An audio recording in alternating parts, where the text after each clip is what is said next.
प्रिय विद्यार्थियों, आज मैं आप लोगों को कक्षा 9 गणित के अंतर्गत अध्याय 13 अध्याय का नाम है पृष्ठीय क्षेत्रफल एवं आयतन की पहली प्रश्नावली 13.1 के प्रश्न संख्या 3 का हल इस वीडियो में आप लोगों को बताऊंगा।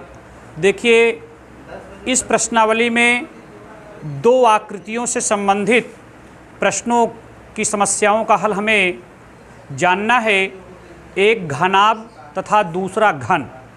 तो अभी प्रश्न संख्या 1, 2 और इसमें भी घनाभ से ही संबंधित सूत्र प्रयुक्त होंगे या हो रहे हैं। तो प्रश्न संख्या 3 में देखिए क्या लिखा कि किसी आयताकार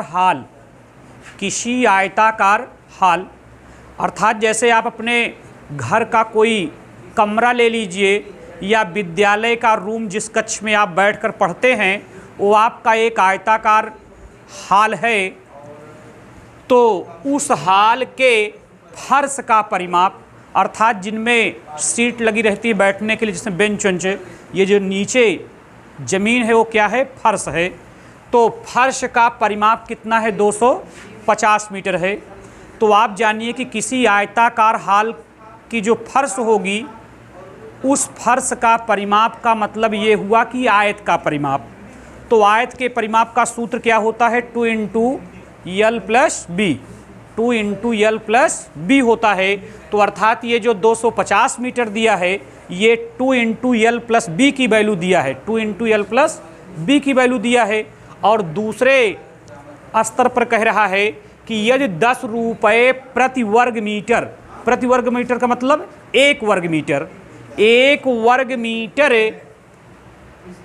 जो है अगर पेंट कराने की लागत 10 रुपये हो रही है, तो अगर कुल लागत 15,000 रुपये आई हो तो हमें इस हाल की ऊंचाई ज्ञात करनी है।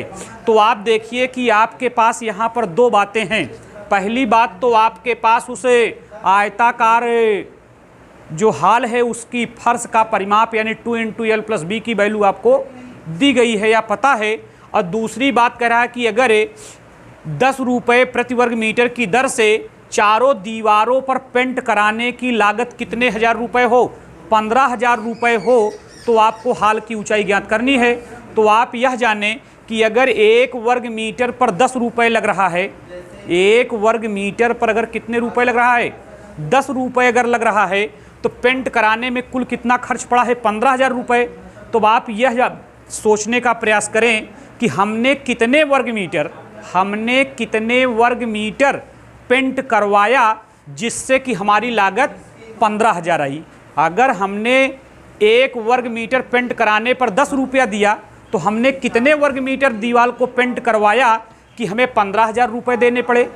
तो इसको जानने के लिए आप इस 15,000 रुपये में अगर आप 10 रुपये से भाग दे दें तो रुपये से रुपये कैंसिल हो जाएगा और 15,000 में जब हम 10 से भाग देंगे तो 1500 आएगा। तो जो 1500 आएगा वो वर्ग मीटर आएगा। इससे सिद्ध हो जाएगा कि हमने 1500 वर्ग मीटर पेंट करवाया। कितने वर्ग मीटर पेंट कराया, 1500 वर्ग मीटर। चूँकि 1 वर्ग मीटर जब पेंट कराते हैं तो 10 रुपये देते हैं, तो हम कितने वर्ग मीटर पेंट कराएं कि हमें 15,000 देना पड़े। तो इसके लिए 1500 वर्ग मीटर पेंट कराएंगे तब हमको 15,000 रुपये देना पड़ेगा। तो जो 15,000 में 10 से भाग देने पर जो 1500 आएगा वर्ग मीटर, वो 1500 वर्ग मीटर कमरे की चारों दीवारों का क्षेत्रफल हो जाएगा। क्यों हो जाएगा, चूँकि देखिए यहाँ वर्ग मीटर में लिखा है, तो हमने बताया कि वर्ग जो है क्षेत्रफल की इकाई होती है। तो आपको इससे पहले वाले प्रश्न में हमने आपको कमरे की चारों दीवारों के क्षेत्रफल का सूत्र बताया था।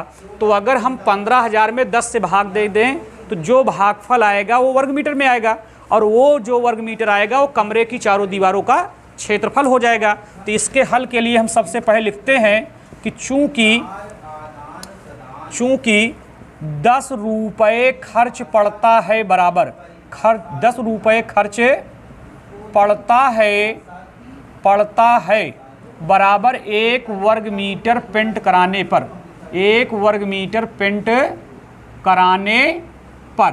तो इसलिए 1 रुपये खर्च पड़ेगा बराबर तो अगर हमें 10 रुपये खर्च पड़ता है 1 वर्ग मीटर पेंट कराने पर, तो अगर हम 1 रुपये ही खर्च करें तो हम कितना पेंट करा सकते हैं? 1/10 वर्ग मीटर पेंट कराने पर। चूंकि 1 के लिए कम होगा तो कम के लिए यहाँ की संख्या ऊपर और यहाँ की संख्या नीचे, अर्थात 1/10 वर्ग मीटर हो गया।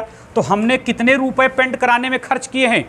15,000 रुपये खर्च किए हैं। तो हम यहाँ लिखेंगे कि 15,000 रुपये खर्च पड़ेगा बराबर। तो 15,000 रुपये अगर खर्च पड़ रहा है तो हम कितने वर्ग मीटर पेंट करा रहे हैं? तो हम पेंट कराएंगे 1/10 गुणे 15,000 वर्ग मीटर। तो हमारा 1 0 से 1 0 कैंसिल हो जाएगा। तो ये 1500 एकन्नम 1500 वर्ग मीटर। तो अर्थात हमने जो है जो कमरे की चारों दीवारों का जो हमने पेंट कराया, वो कमरे की चारों दीवारों का क्षेत्रफल 1500 वर्ग मीटर है। तो हम यहाँ लिख सकते हैं कि अतः कमरे की चारों दीवारों का क्षेत्रफल, कमरे की चारों दीवारों का कौन सा फल? क्षेत्रफल बराबर 1500 वर्ग मीटर। अर्थात हमने भाई ये जो 15,000 रुपये खर्च दिया जा रहा है वो कमरे की चारों दीवारों को पेंट कराने का खर्च दिया गया है ना। तो जो 1500 वर्ग मीटर आ गया, ये कमरे की चारों दीवारों का क्षेत्रफल बनेगा कि नहीं बनेगा? तो ये कमरे की चारों दीवारों का क्षेत्रफल 1500 वर्ग मीटर हो गया, एक चीज़। और दूसरी चीज़ इसमें उसके फर्श का, जो कमरे की फर्श है उसका परिमाप दिया है। तो हम यहाँ लिखते हैं कि फर्श का परिमाप बराबर, तो फर्श का परिमाप बराबर कितना? फर्श का परिमाप दिया है 250 मीटर। तो फर्श का परिमाप 250 मीटर आ गया और कमरे की चारों दीवारों का क्षेत्रफल 1500 वर्ग मीटर आ गया। अब आप यह जानें कि कमरे की चारों दीवारों का क्षेत्रफल ज़्यादा होता है कि फर्श का परिमाप ज़्यादा होगा? कमरे की चारों दीवारों का क्षेत्रफल ज़्यादा होगा कि फर्श का परिमाप ज़्यादा होगा? तो आप यह जानें कि कमरे की चारों दीवारों का क्षेत्रफल ज़्यादा होगा और फर्श का परिमाप कम होगा उसकी अपेक्षा। तो अगर हम कमरे की चारों दीवारों के क्षेत्रफल का अगर सूत्र लगा दें तो जो हमें हाल की ऊंचाई ज्ञात करनी है वो हमें पता चल जाएगी। बोलो कैसे?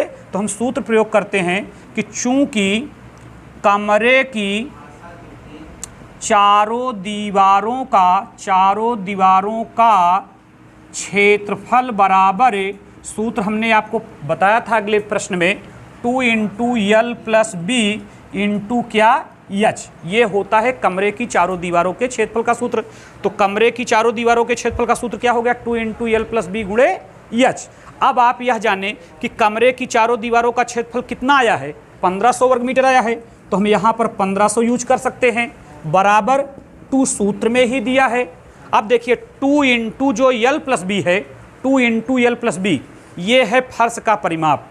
तो कमरे की जो फर्श होती है वो आयताकार है, तो कमरे की जो फर्श का परिमाप होगा वो 2 × L + B होगा।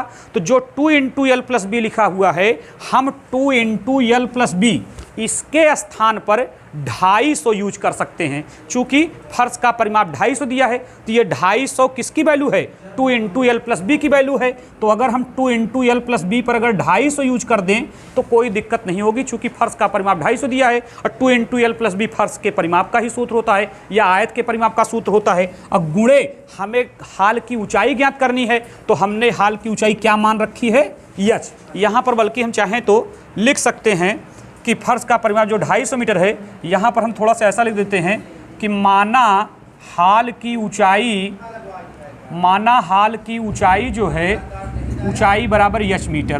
तो देख लीजिए, तो हमने 2 × L + B पर क्या यूज कर दिया? 250, और हमने हाल की ऊंचाई H मान रखा है तो H पर हम H कर देते हैं। तो अगर हम H बराबर अगर जानना चाहें तो ये 1500 के बटे में ये हमारा 250 आ जाएगा और बराबर H। तो अगर हम 1 0 से 1 0 काट दें तो 25 छक्का 150 होता है, तो 6 बराबर हमारा H आ गया। अब H को हमने क्या मान रखा है? हाल की ऊंचाई। तो हम यहाँ लिख देंगे कि इसलिए हाल की ऊंचाई बराबर जो है वो 6 मीटर आएगी। तो इस प्रकार से आपके प्रश्न संख्या 3 का हल मैंने आप लोगों को बताया। देखिए, हमने बताया कि इस पृष्ठीय क्षेत्रफल और आयतन में जितनी प्रश्नावलियां हैं और हर प्रश्नावलियों में जो प्रश्न हैं वो आपके दैनिक जीवन के लिए बहुत उपयोगी हैं, चूँकि इसमें ऐसे ऐसे प्रश्न दिए गए हैं कि जिससे आपका प्रतिदिन इन प्रश्नों की ज़रूरत, आवश्यकता आपको दैनिक जीवन में हमेशा पड़ती रहती है। तो इन प्रश्नों के हल को आप ऐसे समझते रहें। यह भी प्रश्न आपके लिए बहुत इम्पॉर्टेंट है और एक एक प्रश्न का हल इसीलिए बताया जा रहा है कि आप उसके बारे में गहराई से जानें, घर पर इसका आप अभ्यास करते रहें, इसको लगाएं और जब चूँकि अभ्यास आप करते रहेंगे तभी इन सब की जानकारी आपके पास बरकरार रहेगी। तो आज की वीडियो में बस इतनी ही बात, आगे फिर कल।